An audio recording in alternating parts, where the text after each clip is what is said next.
Well, I would take it even a step, maybe 30,000 feet higher than that. I think there's nothing in life where empathy and EQ or emotional intelligence don't play a role in.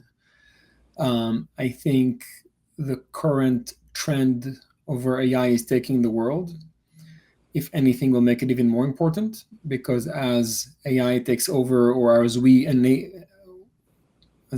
integrate AI into our lives, the difference between two people answering an email is going to become maybe smaller and smaller, and the only component that's going to become more you is exactly this emotional layer that a machine will probably forever have a hard time to fake.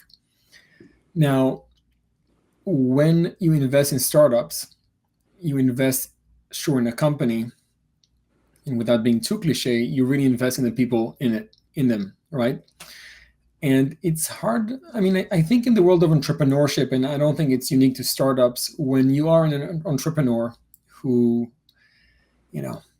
takes the risk and dive in and put yourself day and night into a project, into a company, into a mission, I don't think there's another equivalent in the business world of aligning a person to a company, right? To really wear the identity.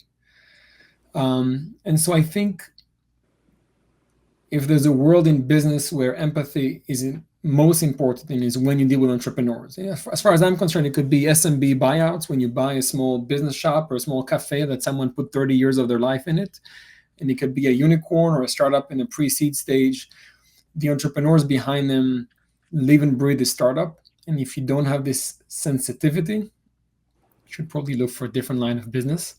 Maybe let me just tell you one funny story that I think, at least, not to sound like a saint, but the way I've been running my own compass and decision of how long I should stay a VC for. So my first day in VC, I sit behind my desk and I get the first email from the partner who was in charge of me, and he sends me this email with a deck, and it goes, "Please advise."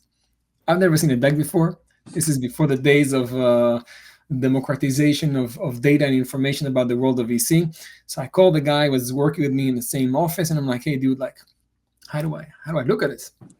So he leans behind me, comes over me, grabs the mouse, he scrolls to the deck, maybe, I don't know, 16 seconds, 30 seconds, and he goes, "It's a pass." I'm like, "What? How do you know? I mean, you barely even read this." And I mean, these guys put their savings into this company, and of course he was right. This did not fit our philosophy of investing in that firm whatsoever. So he says, "Hey, let me just send you this template. I have this Google Doc I run with all the templates of the past emails. So you don't have to write over and over the same email saying, 'Hey, it's too early. Hey, it's not in thesis,' or whatever." And he sends me this email. This is my first day in VC. And I look at this template doc and I think about it for a few minutes. And what I've decided since is to never have templates for saying no to entrepreneurs. Because every time I say no to someone, it should be painful. I should rewrite, even if it's the same wording over and over again, even if AI can write it. The day it's not painful for me to say no to an entrepreneur, I should stop investing in tech. That was my 2 cents then. First day on the job.